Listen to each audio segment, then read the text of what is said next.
Resigned Johannesburg MMC for transport and the suspended Patriotic Alliance deputy leader Kenny Kunene is facing serious criticism after being found at the home of Katiso KT Molefe, the man accused of ordering the hit on popular musician DJ Sumbody in 2022.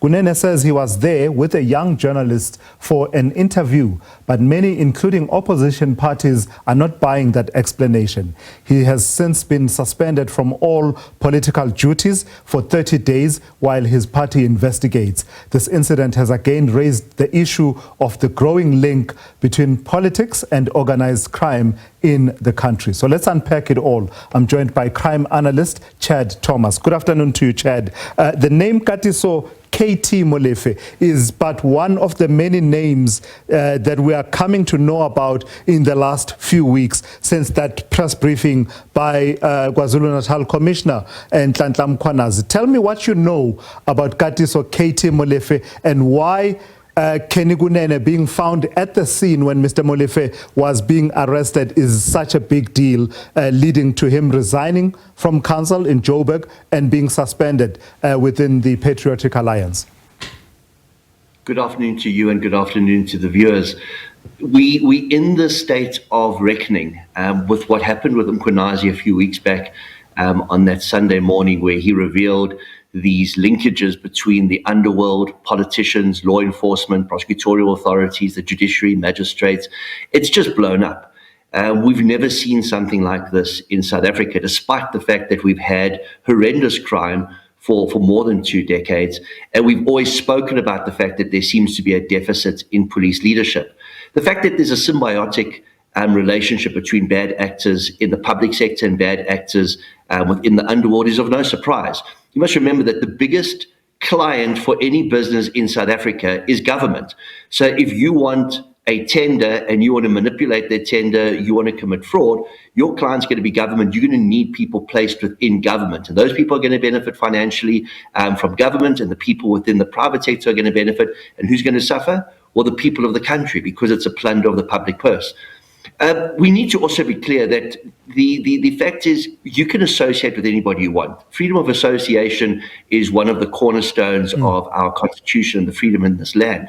So the fact that Kenny Kunene was discovered at KT Molefe's house during one of the police raids should never look to be immediately suspect or circumspect. They should need to look into it further. But the actions thereafter are interesting. Of course, there was a denial from Kenny Kunene's perspective that he even knew the person. He was just taking a young journalist there, and that young journalist was there to get an exclusive story. Why would he or she, we don't know the identity of the journalist, need Kenny to be there? Kenny says he doesn't know the person, they're not friends, but social media has a memory. Google has a memory. People have brought up pictures with Kenny and this person from previous occasions where they've been socializing together. And it seems at the moment like everybody's trying to distance themselves from others who are tainted in a negative light. We've got the Brown story, we've got the Vusi story, we've got the KT story. Suddenly people are either associates, friends, comrades, or maybe we don't know them at all. But there's suddenly this reckoning that's taking place. And I think it's very important that we able to look at this with clarity and understand that, yes, certain people have been captured, some may have been caught up in all of this, but we do need answers, especially from those that have been elected to public office. Part of what has struck me, Chad, is, as I was saying, every day we learn a new name. And I think I saw someone commenting on social media and saying, at the risk of exposing myself, I didn't know any of these people until now. So your KT Molefes, your Vusi Ket Matlala, your Brown Mokhotsis, these are names that are new to many of us who have not been following these issues that closely. But they're not necessarily new to people such as yourself who've been following issues in crime, the underworld and the likes. Are they? Definitely not. Let's call them Vusi, Brown, KT. All of them have a checkered past. All of them have been linked to controversial events that have taken place. Some being drugs in the case of KT Molefe, some being tender manipulation in the case of Vusi Ket Matlala. And what's going to emerge regarding Brown is quite concerning. His past is beyond dark.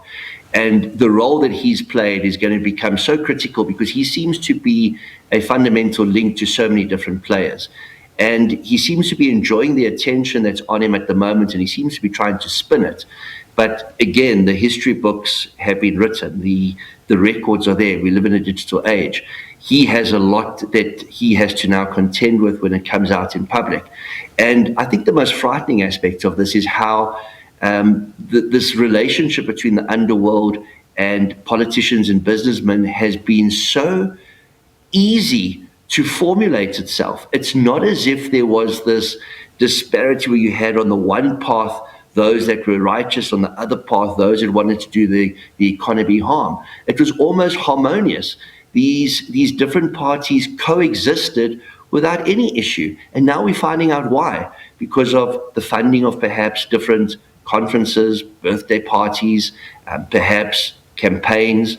We're seeing that people's lifestyles are being funded. We're seeing that people like the better trappings in life, and the only way they seem to be able to get that is through these nefarious relationships.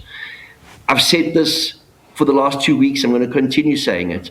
Whether people agreed or not with General Konazi's stance on this and the manner in which he brought this into the public domain, that becomes irrelevant. He's created a reckoning, and this reckoning is now exposing all the touch points or the vulnerabilities within this corrupted ecosystem that we live in South Africa. Let's talk about the other aspects that are coming out in terms of organized crime and the instruments thereof. We're learning about a bit more about the flow of firearms and how they are used and reused. For example, we learned this week that the firearm used in the DJ Sumbody murder may have been used in 10 other shootings. What does that tell us about that underworld and the nexus you were talking about between syndicates and perhaps political players, politically motivated killings? I'm not at all surprised.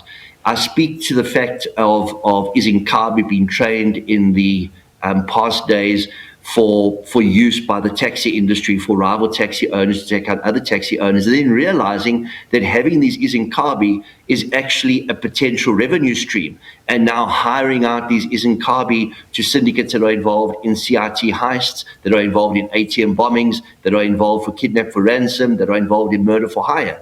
So when we look at this nexus in the underworld, all the different criminal syndicates intersect at some level or another. They rent out soldiers to one another. They rent out guns to one another. They're involved in stolen car syndicates to use in the execution of these different crimes. There's safe houses. There's money launderers.